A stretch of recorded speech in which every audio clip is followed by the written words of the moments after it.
if we're good moving on, I think we could chat about regulatory barriers, maybe some federal permitting hurdles that we're seeing as a result of these first 60 days.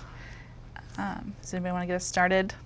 I'll speak in at least the elephant in the room for, from a natural resources perspective is Clean Water Act, right? Just with last week with EPA's memorandum to the Army Corps of Engineers reinterpreting the Sackett and Rapanos ruling and kind of promising a new rule that will come out under the new administration. And I think every administration in the last 15 years has put their own rule out. So I think that's... What was the date set on that new rule?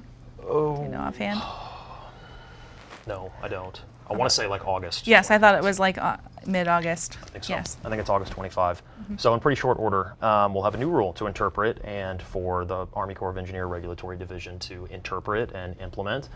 And so I think that's the only consistency with the Clean Water Act over the last 15 years has been inconsistency of just a changing regulatory space with that. And so it really, it maybe provides some security to consultants in that space that they're going to be needed more than ever to help interpret and implement what those changing regulations are. But really getting at the heart of the Clean Water Act being oriented towards private landowners and farmers and ranchers to interpret and implement. I think these rules come out under the guise of being easy to understand, but we'll like a lot of we'll have to see how that happens. That's always right? how it's been. It's always like a law degree to be able to determine no matter what it is. So I know I think we're used to this kind of uncertainty every single time because we've had to relearn, how to go out and look at wetlands and determine the regulation for years. Yep. I know you've been speaking with at least regional agency representatives too, and they've expressed some frustration around the changing environment. Anything that comes to mind that you want to share? Yeah, I mean, talking to the folks that have to implement these regulations, right? Because ultimately we're not regulators as consultants, right? We can help developers interpret and advise on risk, but at the end of the day, it's not our interpretation that's enforceable. So talking to the folks that actually do have to regulate private industry in that way, I think it's going to come down more than ever to regional interpretation and even a regulator by regulator implementation. It's gonna make it even harder. And so what that highlights to me is developers working closely with consultants that have relationships with those regulators that can, again, help look into the crystal ball and make some predictions and have some expectations carried forward. And I think you'll see a lot more of the administrative burden of Clean Water Act authorizations, like nationwide permits and approved jurisdictional determinations. That's going to be shifted more to the project proponent and away from the regulators in an attempt to increase bandwidth from, probably an understaffed regulatory community. So I think that's an expectation that developers can carry forward, is that the timeline associated with approvals might increase and the cost associated with them might increase because you're shifting some of that administrative production from the regulators to the consultant side. The benefit is that you're doing that in attempts to maintain your schedule, right?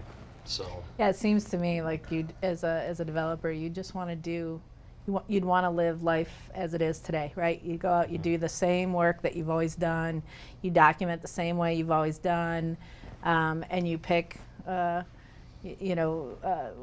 battle you're going to fight once you have all that information and you take it and have those really open conversations with regulators. And I think it's probably for most developers as is when it comes to how you get that data and how you document what you have. Well, it's going to get litigated again anyway. So. Yeah, it's gonna go back to something. It's going to change anyway. We're speaking for today only. Yeah, for today only. I was going to mention as well, one of the ramifications of this is the states, again, I'm going to be the state advocate here. The states, again, are going to pick back up on those gaps where the Clean Water Act is no longer filling. So there are a movement, particularly out west, to designate more state waters.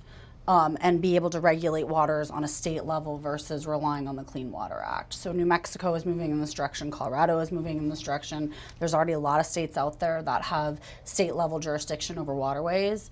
So having the developers talk to a firm and their consultants who know the state regulations as well is going to be really important, particularly as they're coming online. And maybe that's what it pushes towards, like Michigan and New Jersey, and I think Florida as well have state level jurisdiction on all their waters, except if it's, directly adjacent to navigable waterways, right?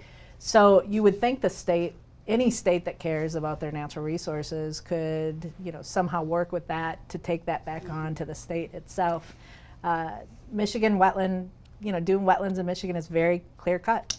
Yeah. It's we have time frames for permits. It takes 90 days. If they don't get you the permit in 90 days and they don't file some kind of grievance with you, you can get your permit. It's very clear cut. So maybe that is the future of wetland regulation, stream and wetland regulation. I think you're right. I think you're likely to see 50 different flavors, right, Yeah. in the 50 different states. And where I've seen kind of larger developers fall folly of that is that all developers, not just renewable energy or energy generation or transmission developers, but all crave consistency because that's what ultimately de-risks projects. And so to create those standard operating procedures that you can carry forward as a national developer, That's right. that's going to be really tough with 50 different state. Do you just adopt the clean most water. stringent regulation or protocol that you can, or something in the middle? So I think that would California. Yeah. be that would be my California. There you go. Look to New York. They do a good job. They have federal regulation that sits on top of the state. Yes. too. Yeah. So that would be my challenge, I guess, to larger, maybe national developers, is to try to be dynamic in your implementation of your that's SOPs right. at a state level and recognize local experts in that, right? And so you may have a go-to consultant that serves you nationally, but maybe that's not the best model for you. Maybe you need regional consultants that really live and breathe and understand that state and those regulators. And so that's an instance of kind of this inverse relationship where typically larger developers are more resilient in the space and smaller ones may be a little bit more vulnerable. But in my experience, I've seen smaller developers that maybe just focus on one state or one ISO as being regional experts, and their projects maybe are a little bit faster or a little bit cheaper or a little bit more streamlined, as opposed to these large national developers that are just having a hard time sampling the local preference. And it's not just with it's communities too. The way the communities see any project that's going on, being able to have those experts that understand the state, the communities, how just the feeling towards whatever you're trying to build, depending renewables, transmission, whatever it is, it'll be even more important as we move forward. Yeah.